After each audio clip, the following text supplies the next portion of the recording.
Hai guys, Dusta. perkenalkan nama gue Zidan Rifki Azizi dan gue sekolah di SMA 94 Jakarta, kelas 11 MIPA 2, absen 36. Di school from home ini, anjay, sekolah dari rumah ini, gue dapet tugas dari guru biologi gue untuk menjawab sebuah pertanyaan. Bukan sebuah sebenarnya, karena bercabang. Jadi pertanyaannya itu gini, jelaskan tentang kelenjar berikut ini dan fungsi hormon yang dihasilkan. Jadi yang pertama tuh ada di sini disuruh jelasin kelenjar adrenal, kelenjar pankreas, kelenjar timus, kelenjar pada usus dan lambung, dan kelenjar kelamin pria dan wanita. Oke, kita langsung masuk aja ke kelenjar yang pertama, yaitu kelenjar adrenal. Baik, di sini kita bahas secara umum dulu. Kelenjar adrenal itu di mana sih? Oke, teman-teman bisa perhatikan gambar lambung yang ada di sini nanti. Gambar lambung kan tuh? Salah, maksudnya gambar ginjal. Nah, gambar ginjal yang ada di atas ini nanti. Bentar. Nah, di gambar ginjal itu ada kayak kuning-kuning di atas ginjal itu kan, ginjal itu sepasang. Jadi ada dua juga kuning-kuning, sebelah kanan dan sebelah kiri. Nah, untuk adrenalnya itu sendiri, kata-kata dari kelenjar adrenal itu diambil dari dua kata, yaitu ad dan renal. Yang pertama, ad itu artinya itu atas, dan renal yang artinya apa namanya tadi? Ginjal. Nah, ginjal. Oke. So, udah jelas dari namanya aja, ad atas dan renal ginjal. Jadi letaknya ada di atas ginjal. Kemudian bentuknya itu berbeda, teman-teman. Ada dua macam. Kalau di bentuk yang sebelah kanan itu bentuknya segitiga. Dan kalau yang sebelah kiri itu bentuknya kayak bulan sabit gitu sih. Lalu yang ketiga itu adalah ukurannya. Ukurannya itu kira-kira sebesar biji egg. Ya kalian bayangin aja, ukuran dari ginjal aja itu cuma sekepal doang, sekepal tangan kita. Pastinya untuk ukuran kelenjar adrenal itu pasti lebih kecil daripada ginjalnya. Itu aja. Terus yang keempat, kelenjar ini dikendalikan oleh kelenjar pituitari atau hipofisis. Terus setelah kita mengenal secara umum dari kelenjar adrenal ini, apa sih hormon yang dihasilkan? Terus apa manfaat dari hormon-hormon itu?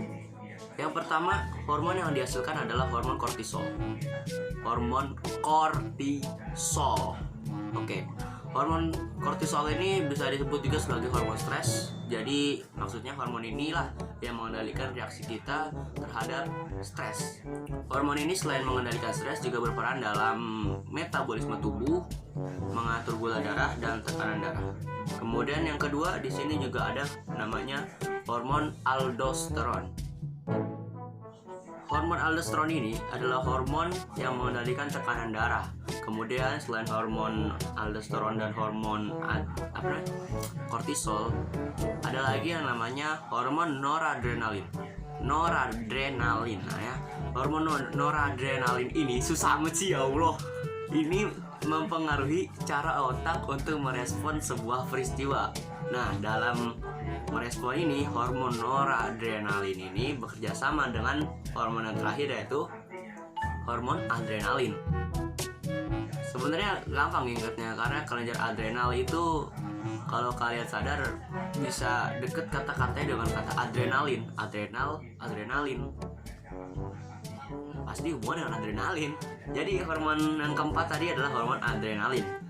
Hormon ini yang membuat detak jantung kita lebih cepat, aliran darahnya meningkat, dan merangsang tubuh kita untuk melepaskan gula.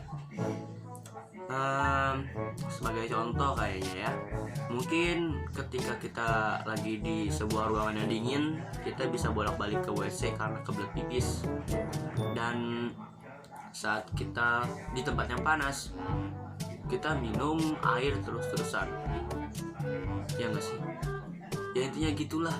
Kalau di tempat dingin pasti lu pada pipis kan.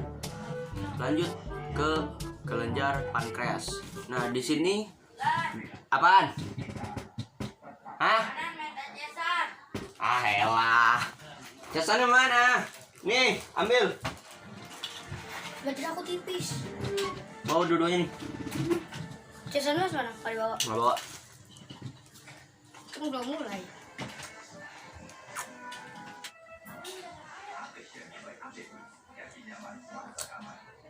Oke. Lanjut lagi ke hormon yang kedua. Makan.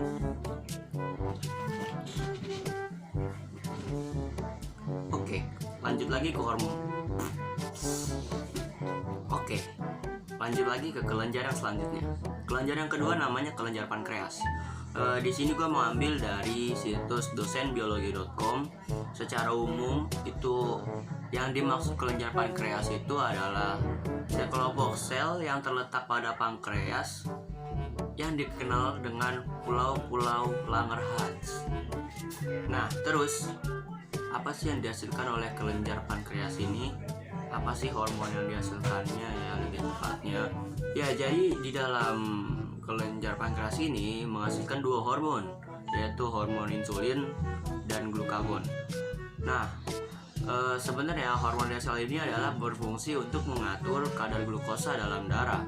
Jika kadar glukosa dalam darah itu tinggi, maka kelenjar pankreas akan mensekresikan hormon insulin, dan sebaliknya jika kadar glukosa dalam darah itu rendah, maka kelenjar pankreas akan mensekresikan hormon glukagon.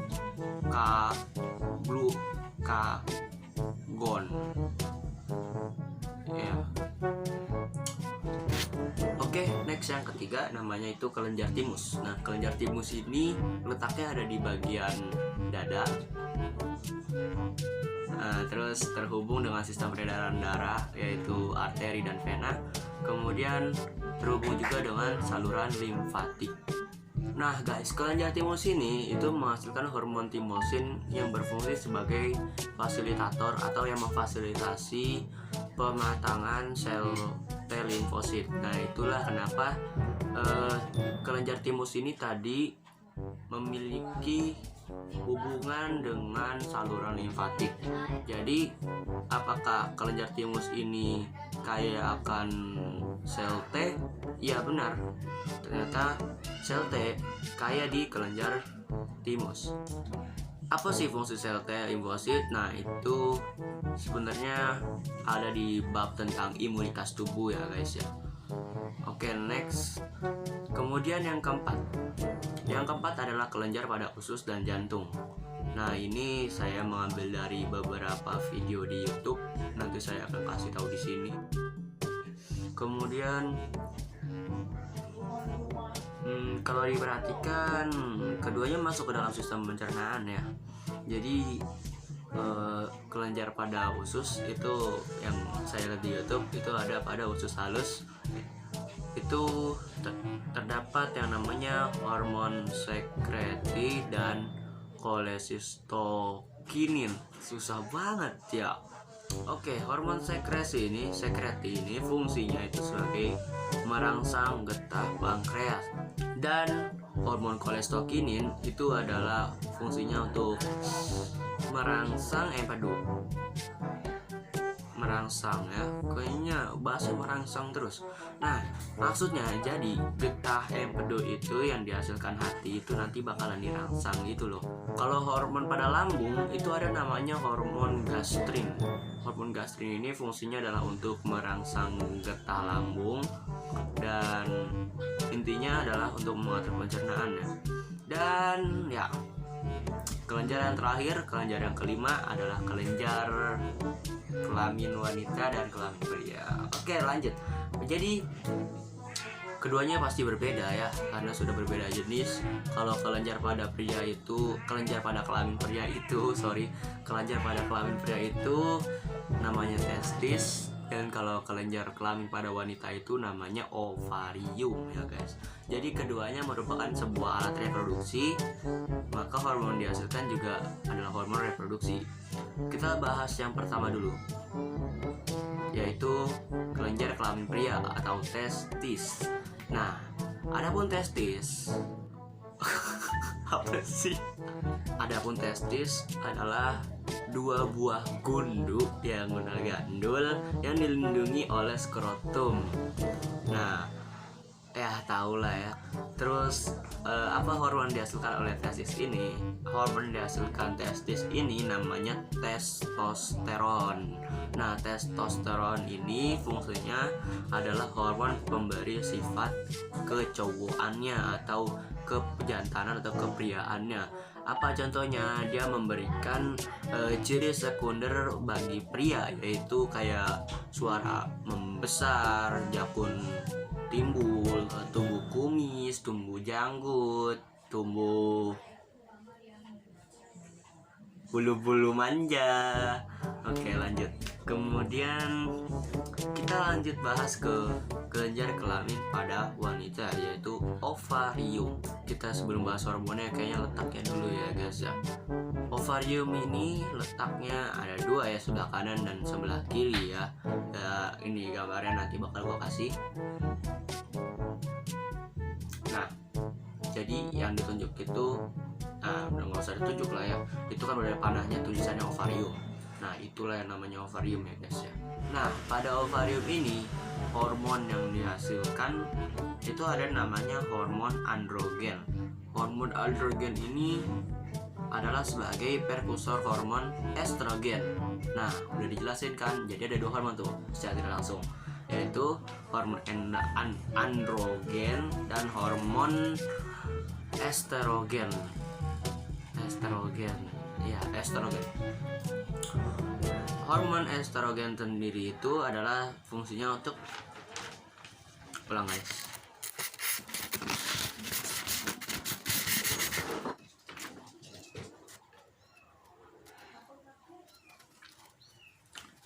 Nah, jadi pada ovarium itu terdapat dua hormon, yaitu hormon androgen dan hormon estrogen.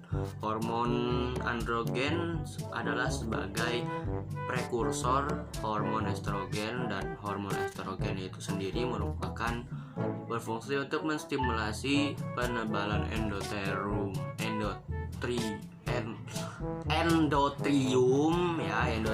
dan memfasilitasi perkembangan sekunder dari wanita atau ciri sekunder dari wanita. Apa aja ciri sekunder wanita? Ya kalian pasti tahu lah ya, peluru lebar, suaranya mulai melengking, payudara membesar, terus juga tumbuh bulu-bulu manja, bulu ketek maksudnya. Oke, sekian dari gua.